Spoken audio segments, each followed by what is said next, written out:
kang Action Weather. Generally, fair weather sa buong bansa ngayong araw pero may nakikita po tayong pamumuo ng kaulapan dito sa may katimugang Luzon. Batay po sa satellite image ng Metro Weather System.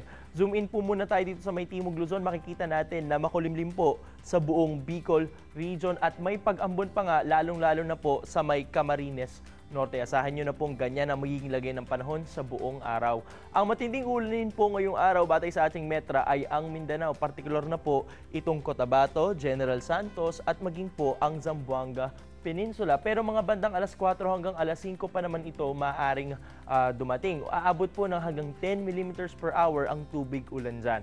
May iba naman po tayo mga kapatid, kaninang umaga ay 4 na lindol ang yumanig sa buong bansa. 2 lindol ang yumanig dito sa silangang bahagi ng bayan ng Santa Ana sa may Cagayan.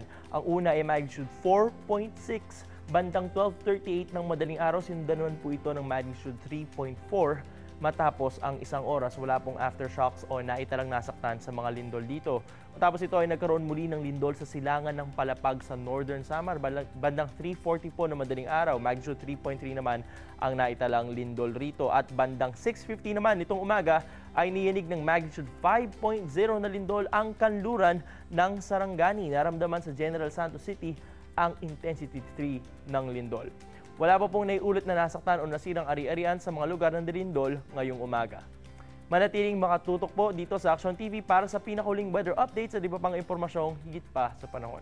Mula sa Action Weather Center, ako si Joseph Ubalde. Mula sa News Headquarters ng Pilipinas, Action Weather.